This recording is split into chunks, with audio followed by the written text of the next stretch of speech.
So version 1 was last year, the one that's in the video, and basically welded together the frame. These came from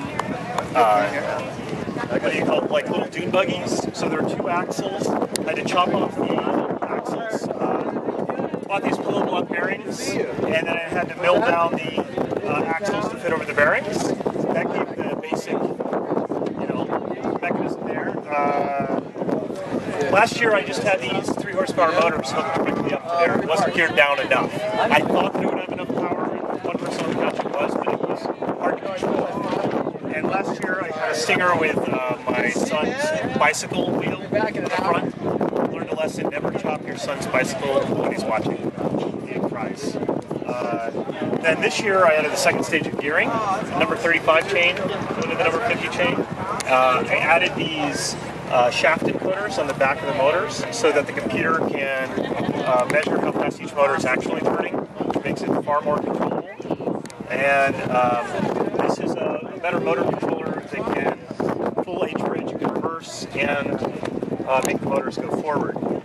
And it had, you can send it commands over a serial port, which is talking to the laptop, which is running Linux, and some custom software that I wrote that listens to the Bluetooth signals for the Wii and translates it into motor commands, and then does some things like preventing it from accelerating too quickly or decelerating too quickly. And last year you had, what, 2 rheostats stuck into a Tupperware container? Yeah, it was a Tupperware container with 2 variable resistors that went directly into a simple circuit that did the pulse width modulation for the motors. So you'd have to manually add power, subtract power from the right or the left wheel.